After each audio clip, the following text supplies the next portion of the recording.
Jumbo friends. Hello, Will. Morning. Good morning, brother. How are you doing? Yeah, good. Did you have a nice sleep? No.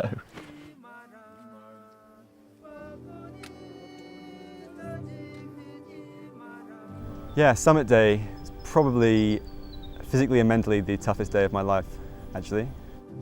JT came and woke us up at 11 o'clock. We all sort of wriggling out our sleeping bags, really not wanting to do it into the cold. We all ate something and then wrapped up in every single layer we owned. JT lined us all up and went through each of us individually, checked we were all right, checked we had the water, checked we had gloves, checked we had everything. And then we set off about 12:15, all with our head torches on.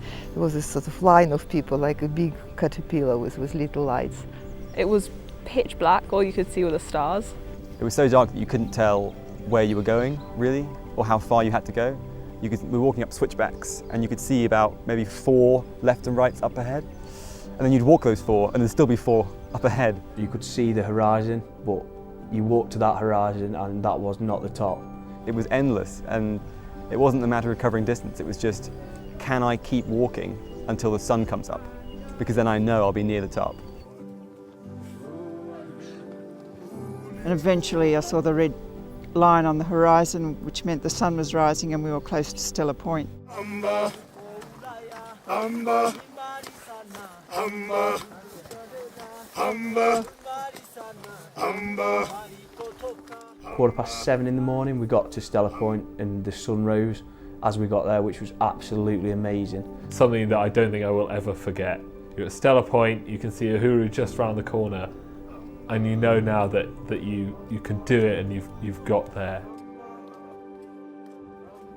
That was hard work. Longest day walking I've ever had. Coming up there was pretty huff and puff, but I'm glad we made it up to Stella Point. We've just got to get there yet. And then we went round to Uhuru, which looks like nothing. And you think, okay, it's just a short walk. We'll just nip over there, grab the pictures, nip back, easy. But that was probably the most difficult hour of the whole trek. It really felt like you'd entered another world up on the glacier. You're walking through these really strange ice formations. I had never seen anything like it in my life.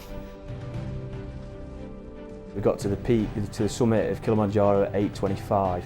Absolutely breathtaking scenery around us. It's really hard to describe that feeling of elation, of knowing that you made it. You were the highest people on the continent at that moment, and that was something I've never experienced and I probably will never experience again.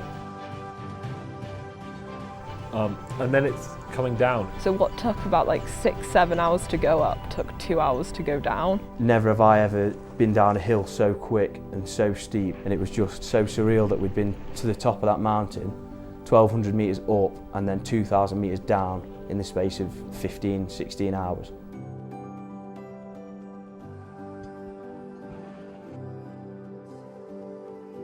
There was nothing that could have made that day any better. It's hard to beat the sense of satisfaction and achievement when you reach the top of the mountain you've been climbing for a week. So that was pretty special.